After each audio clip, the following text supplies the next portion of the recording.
আমরা যে কথায় কথায় বিসমিল্লাহ বলি, আলহামদুলিল্লাহ বলি, আল্লাহু আকবার বলি, আস্তাগফিরুল্লাহ বলি, এই যে শব্দগুলো আমরা আরবিতে উচ্চারণ করি, এটার অনেকেই আছি আমরা এটার কিন্তু পূর্ণাঙ্গ বাংলা অর্থটা আমরা জানি না।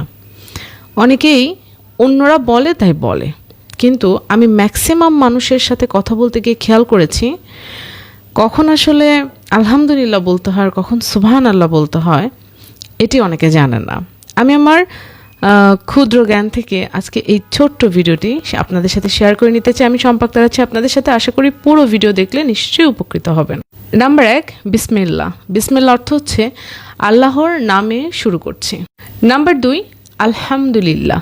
আলহামদুলিল্লাহর বাংলা অর্থ হচ্ছে সকল প্রশংসা আল্লাহ তাআলার। যেমন আমরা সূরা ফাতিহার শুরুতেই পড়ি আলহামদুলিল্লাহি রাব্বিল আলামিন। তো আমরা আল্লাহকে প্রশংসা দিয়েই সূরাটা শুরু করি, কিন্তু আমরা অনেক সময় না জেনে না বুঝে ওই সূরাটা পড়ে ফেলি। নাম্বার 3, ইনশাআল্লাহ। ইনশাআল্লাহ হচ্ছে যদি আল্লাহ চান, মানে আপনি কাউকে কথা দিচ্ছেন, কথা দেওয়ার পরে আবার ইনশাআল্লাহ শব্দটা উচ্চারণ করবেন আরবিতে, এবং বাংলা অর্থটা জানা আপনার জন্য খুবই দরকারি। তার মানে আপনি কাউকে কথা দিচ্ছেন, তার পাশাপাশি আপনি তাকে এটাও বলছেন যে আল্লাহ যদি চান, মানে আমি আপনার এই উপকারটা করব, বা আমি আপনার দাওয়াতে উপস্থিত হব, বা আমি আপনার এই কাজটি করব যদি আল্লাহ চান। তার মানে আল্লাহর ইচ্ছাই সর্বোত্তম, সর্বশ্রেষ্ঠ এবং সর্বশেষ। নাম্বার 4, মাশা আল্লাহ। মাশা আল্লাহ শব্দটি আমরা সাধারণত ব্যবহার করি কোনো কিছু দেখে যদি আমরা পুলকিত হই, আনন্দিত হই, দেখে যদি আমাদের কাছে সুন্দর লাগে। যেমন একটা রাস্তা দিয়ে মেয়ে হেঁটে যাচ্ছে, দেখতে সুন্দর, আমরা বলি কি মাশা আল্লাহ।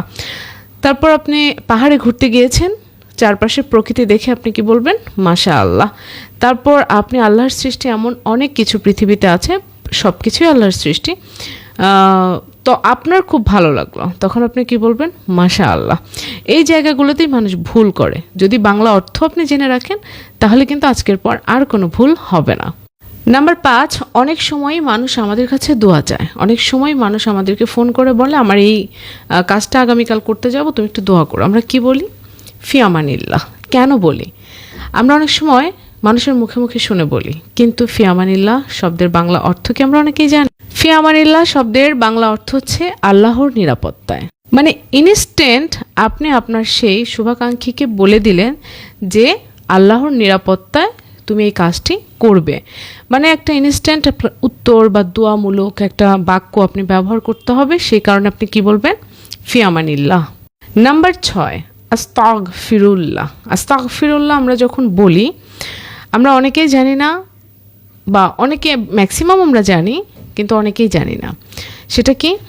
আস্তাগফিরুল্লাহ হচ্ছে আল্লাহর কাছে ক্ষমা চাচ্ছি। এটা হচ্ছে সবচেয়ে ছোট একটা তওবা। আপনি যদি ইনস্ট্যান্ট কোনো গুনাহ করে ফেলেন, হয়তোবা সেটা সগীরা গুনাহ, মানে ছোট গুনাহ, তখন আপনি কি করবেন? ইনস্ট্যান্টই আবার আস্তাগফিরুল্লাহ বলে ফেলবেন। তওবা কিন্তু অনেকগুলো আছে, এটি কিন্তু সবচেয়ে ছোট। সো আল্লাহ তাআলার কাছে আপনি সারা দিন যদি আস্তাগফিরুল্লাহ পড়েন, এর নিয়ামত এবং বরকত অনেক বেশি, আপনি প্রচুর ধন সম্পদের মালিকও কিন্তু হয়ে যেতে পারেন। আস্তাগফিরুল্লাহর আরও 2টি নিয়ামতের কথা আপনাদেরকে শেয়ার করে নিচ্ছি। যত বেশি আস্তাগফিরুল্লাহ পড়বেন তত বেশি আপনার সগীরা গুনাহ তো মাফ হতেই থাকবে। আল্লাহর সন্তুষ্টি অর্জনের মাধ্যমে আপনার জীবনের পুরো গুনাহ আপনি মাপ চেয়ে নিতে পারেন শুধুমাত্র সারাদিন আস্তাগফিরুল্লাহ পড়ার মাধ্যমে। নাম্বার 2, আপনি যত বেশি আস্তাগফিরুল্লাহ এটাকে একেবারে জিকিরের মতো করে পড়া শুরু করবেন, আল্লাহ তাআলা আপনার প্রত্যেকটা কাজে অনেক বেশি বরকত দিয়ে দিবেন। নাম্বার 7, আমরা হারাম কোনো বিষয় যদি দেখে ফেলি, আমরা কি বলি? নাউজুবিল্লাহ। নাউজুবিল্লাহ মানে অনেকেই মনে করে শব্দটা মনে হয় খুবই খারাপ। আসলে এর বাংলা অর্থ হচ্ছে আমরা আল্লাহর কাছে আশ্রয় চাই। মানে আপনি দেখছেন একটা মানুষ ওখানে একটা অন্যায় করেছে, আপনি সাথে সাথে কি বলবেন? নাউজুবিল্লাহ। কেন বলবেন? আপনি যেন সেই অন্যায়টি না করেন সেটার জন্য আপনি আল্লাহ তাআলার কাছ থেকে আশ্রয় চাবেন। এটাই হচ্ছে বাংলা অর্থ, যেটি না জানার কারণে আসলে কোথায় নাউজুবিল্লাহ পড়তে হবে আমরা সেটিই জানি না। নাম্বার 8, কারো বিদায় বেলায় আমরা কি বলি? আল্লাহ হাফেজ। কোনো একটা মেসেজ করার সময় আমরা লাস্টে কি বলি? আল্লাহ হাফেজ। আমরা সচরাচর এটাকে মনে করি যে এটা একটা বিদায় সম্বর্ধনা। আসলে এর বাংলা অর্থ হচ্ছে আল্লাহ রক্ষাকারী। মানে আমার সাথে যখন ওই ব্যক্তির শেষ চ্যাটিং হচ্ছে বা শেষ দেখা হচ্ছে, আমরা একটা ছোট্ট শব্দ ব্যবহার করে দোয়া করে দিই, আল্লাহ আমাদের দুজনকেই রক্ষা করুক, বা আপনার সাথে আমার যেন আবারও দেখা হয়। তাই জন্য বিদায় বেলাতে আমরা সবসময় বলি আল্লাহ হাফেজ, মানে কি আল্লাহ রক্ষাকারী। নাম্বার 9, নামাজের মাঝে মাঝে আমরা কি বলি? আল্লাহু আকবার। মাঝে মাঝে আমরা কথার ক্ষেত্রেই বলি আল্লাহু আকবার। আমরা যে কোনো কিছু দেখলে, যে কোনো মুহূর্তে, যে কোনো সময়, যে কোনো অজুহাতে, যে কোনো কথার ফাঁকে বলে ফেলি আল্লাহু আকবার। কিন্তু কেন বলছি সেটাই যদি না জানি, তবে এটি বলার যে মর্মার্থ সেটা কিন্তু আর থাকে না। আল্লাহু আকবার মানে আল্লাহ মহান। আরেকটু যদি বিশ্লেষণ করতে যাই তাহলে দাঁড়ায় আল্লাহ সবচেয়ে বড়। মানে আপনি আল্লাহ তাআলাকে এত, এই ছোট্ট শব্দর দ্বারা আপনি আল্লাহর বিশালতাকে বলছেন। মানে আল্লাহ তাআলা আসলে বিশাল কিছু, বড় কিছু, সর্বশ্রেষ্ঠ। মানে আপনি সেই উক্তিটিকে খুব ছোট করে আল্লাহু আকবার বলছেন।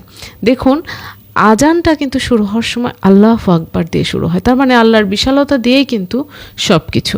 তো তাই জন্য আপনার ব্যক্তিগত জীবনে বা আমাদের ব্যক্তিগত জীবনে আমরা যেন আমাদের ঠোঁটে সবসময় আমরা বলতে থাকি আল্লাহু আকবার। সবাইকে এই ছোট্ট ভিডিও দিয়ে আশা করি গুরুত্বপূর্ণ একটি বার্তা প্রেরণ করতে পেরেছি। সত্যি যদি আপনার কাছে মনে হয় আপনিও প্রথম জানলেন বা অন্যদেরকে জানাতে চান, তাহলে অবশ্যই ভিডিওটি শেয়ার করুন, অন্যদেরকে দেখার সুযোগ করে দিন। আমি শম্পা আক্তার আজকে এই ভিডিও থেকে বিদায় নিচ্ছি। তবে হ্যাঁ, পরবর্তী ভিডিওতে দেখা হচ্ছে।